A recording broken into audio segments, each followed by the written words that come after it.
Hello friends, एक बार फिर से स्वागत है आपका ईबी क्लासेस पर।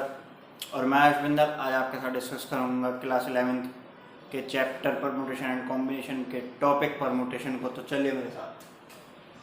आज हम बात करेंगे परमुटेशन। परमुटेशन क्या होता है? एन ऑब्जेक्ट का एक arrangement indefinite order in which we take n all at a time or some are at a time. That is, we have n objects and let r is a number which is 0 less than r or r less than n. Now एक ऐसा arrangement in a definite order in which we take r objects at a time, इसको हम बोलते हैं permutation. और इसमें आपका जो ऑर्डर होता है अरेंजिंग का वो बहुत मैटर करता है। ऑर्डर जो होता है वो बहुत मैटर करता है। अब इसमें कुछ थ्योरम्स हैं। सबसे पहले हम बात करेंगे थ्योरम 1, बल्कि हम लिखते हैं केस। केस ये है जब आपका n ऑब्जेक्ट्स आर डिफरेंट। इसका मतलब n ऑब्जेक्ट्स में कोई भी समानता नहीं है, सभी डिस्टिंक्ट हैं। तो उसमें थ्योरम नंबर 1 जब हम लिखते हैं,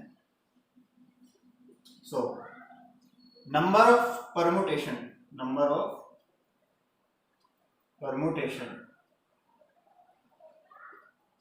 when n objects are different and taken r at a time without any repetition, then number of permutation आपका होता है NPR। अब जब हम फर्स्ट ऑब्जेक्ट चूज करेंगे उसके लिए जो परमुटेशन होगी वो क्या होगी? वो आपकी n होगी। NPR इक्वल टू, आपके पास फर्स्ट चूज करने के लिए n ऑप्शंस है, लेकिन जब आप सेकंड जाएंगे तो आपने n में से एक तो निकाल लिया, तो आपके पास कितने बचे? n-1। थर्ड के लिए n-2 अप टू, जब आप rth ऑब्जेक्ट को देखेंगे तो आपके पास कितने रहेंगे? n minus r minus 1 rth term के लिए और rth ऑब्जेक्ट के लिए। तो मैं इसको सिंप्लीफाई करता हूं, n into n-1 into n-2 into n-r plus 1। Now this is your result. ये आपकी थ्योरम कहती है कि जब आपके पास n ऑब्जेक्ट है और उसमें से आप r ऑब्जेक्ट को चूज करते हो उनकी परमुटेशन देखने के लिए जिसमें रिपीटिशन अलाउड नहीं होता, तो उसका रिजल्ट ये आता है। लेकिन ये कॉम्प्लिकेटेड है, कॉम्प्लिकेटेड फॉर्म है। तो अब हम इसको थोड़ा सिंप्लीफाई करते हैं। हम क्या करेंगे? Multiply and divide on right hand side by n-r minus 1 n-r minus 2 up to 3 into 2 into 1। So we get NPR is equal to n into n-1 into n-2 n-r plus 1 n-r minus 1 up to 3 into 2 into 1। अब यहाँ पे देखिए n-r up to 3 into 2 into 1, इसको मैं क्या लिख सकता हूँ? n-r factorial. सो सिंपली है n-r factorial. Now NPR is equal to n into n-1 into n-2 up to 3 into 2 into 1 divided by n-r factorial। जो आपका न्यूमेरेटर है उसको मैं क्या लिख सकता हूँ? n फैक्टोरियल क्योंकि स्टार्टिंग इसकी n से हो रही है और एंड ये 1 पे हो रहा है, और ये कंटेन करता है आपके n नेचुरल नंबर्स को। सो इसको मैं लिख सकता हूं n factorial. So simply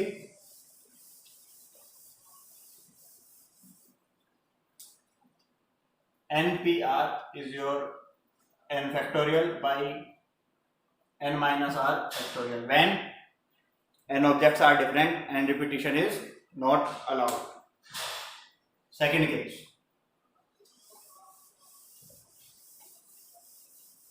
or second theorem number 2.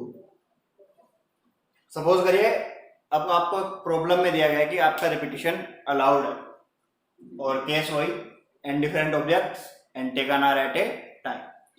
सो तब आपके जो नंबर ऑफ परम्यूटेशन होंगे, नंबर ऑफ परम्यूटेशन वो आपके रहेंगे n to the power r, n to the power r when repetition allowed, और इस केस में रिपीटिशन नॉट अलाउड। ओके, अब हम इसके ऊपर कुछ प्रॉब्लम्स देखते हैं।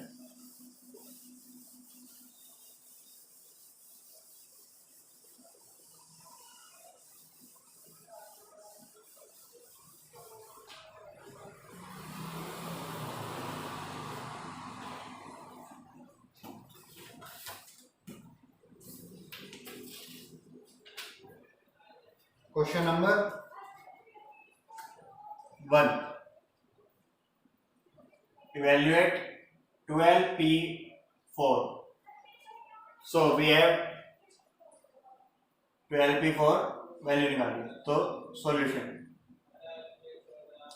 as we know NPR is your n factorial by n minus r factorial. So 12p4 is equal to 12 factorial by 12 minus 4 factorial. So 12 factorial by 8 factorial. अब 12 factorial को हम क्या लिख सकते हैं? 12 into 11 into 10 into 9 into 8 factorial by 8 factorial. 8 factorial से 8 factorial cancel. So it becomes 120 into 99, which gives you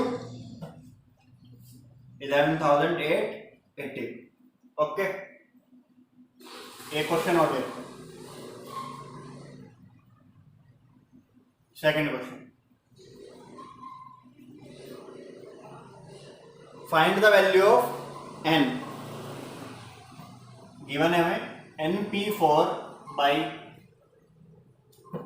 n minus 1 p4 is equal to 5 by 3 with the condition n is greater than 4. n is greater than 4. We have to evaluate n. As we know, npr is equal to n factorial by n minus r factorial. So apply here. np4 gives you n factorial by n minus 4 factorial.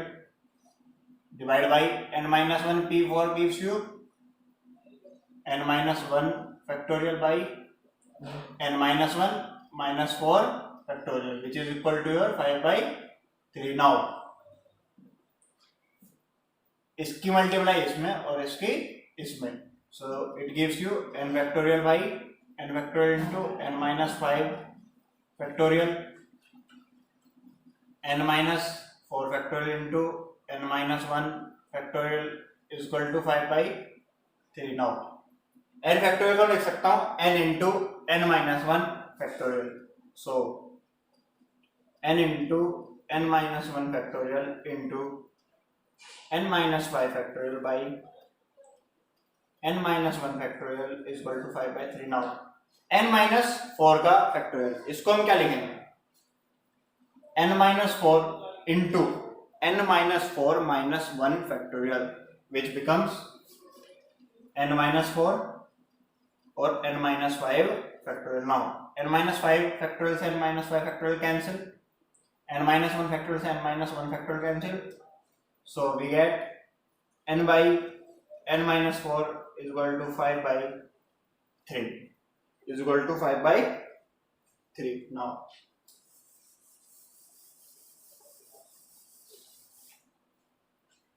अब cross multiply, 3n is equal to 5n minus 20, so 5n minus 3n is equal to 20, 2n equal to 20 or n equal to 10. This is your required answer. Okay, so okay, अब हम कुछ questions और देखेंगे.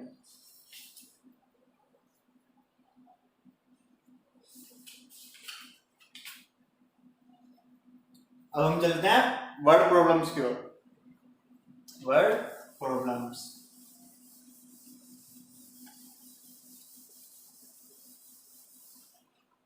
सो question number 1. In how many ways can 6 persons stand in a queue? We have to find out ways in which 6 persons stand in a queue. So we have number of persons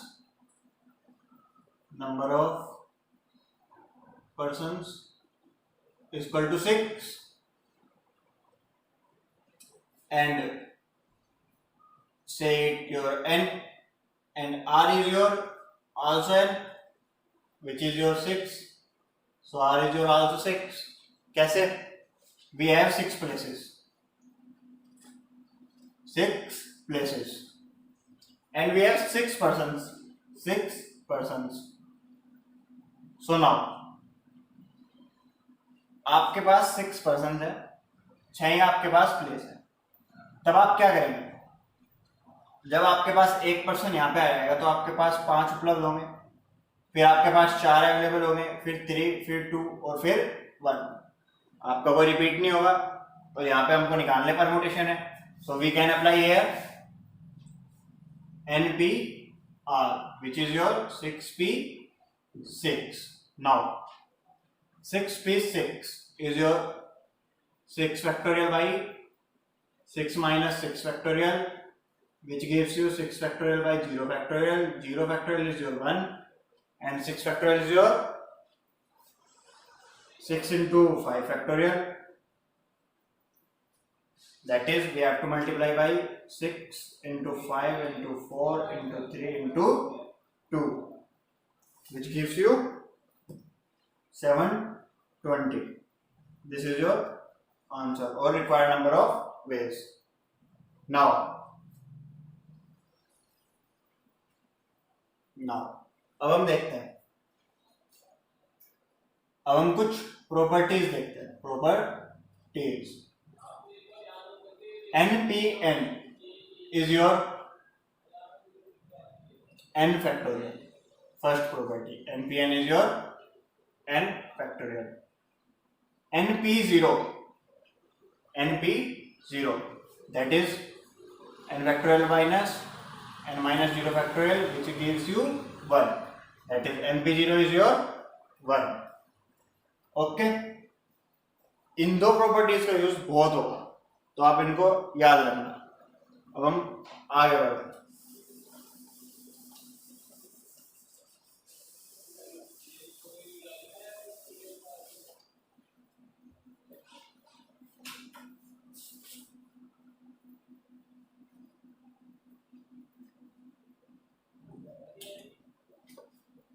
question लेते हैं. 3 men have 4 coats, 6 waistcoats and 5 caps. In how many ways can they wear them? In how many ways can they wear them? मैं आपके लिए देता हूं. 3 आदमी जिनके पास 4 coat है, 6 वेस्ट कोट है और 5 कैप है. और हमें निकालना है कि वे उनको कितने वेज में पहन सकते हैं. तो हम देखें, जब कोई तीनों में से एक कोट पहरेगा तो बाकी दो उस कोट को तो नहीं पहर सकते क्योंकि वो ऑलरेडी यूज हो चुका है, यानी कि इसमें कोई भी चीज आपके रिपीट तो नहीं होगी। सो अब हमें निकालना है परमुटेशंस। तो हम क्या करेंगे, हम पहले कोट का इंडिविजुअल परमुटेशन निकालेंगे, वेस्ट कोट का इंडिविजुअल निकालेंगे और कैप का इंडिविजुअल निकालेंगे। और अकॉर्डिंग टू फंडामेंटल प्रिंसिपल जब आपका कोट का इवेंट अकर हो रहा होगा तो आपका साइमल्टेनियसली ये भी अकर होगा और ये भी अकर होगा। सो हम तीनों परमुटेशंस को मल्टीप्लाई करेंगे। सो सबसे पहले हम निकालेंगे number of permutation for quotes which is your 4 quotes हैं आपके पास और 3 पर्सन है। सो 4p3, सपोज हमने इसको मान लिया p1। So 4p3 is your 4 factorial by 4 minus 3 factorial which gives you 4 factorial. This is your p1 which is your 24. Now number of permutation for waste codes. Waste codes.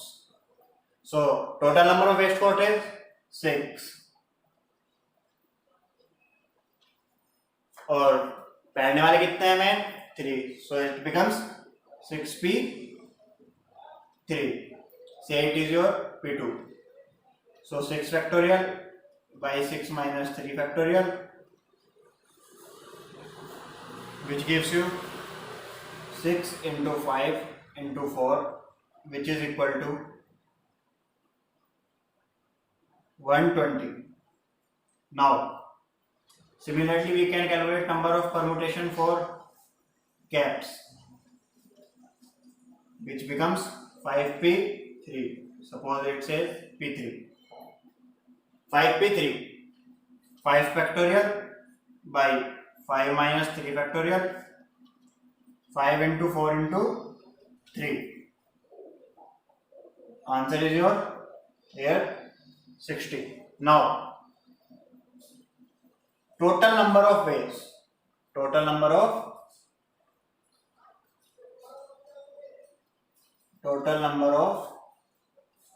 ways, suppose p using fundamental principle p1 multiply by p2 multiply by p3 that is 24 multiply by 120 and multiply by 60 which gives you 1,72,800। this is your required answer or total number of ways required। so आज के लिए इतना ही। इससे next video में इन theorem से related हम कुछ numericals और डिस्कस करेंगे और इससे नेक्स्ट थ्योरम को और समझेंगे। so if you have any query related to this so you can ask me in the comment section or you can DM me on my Instagram ID which I already mentioned in the description।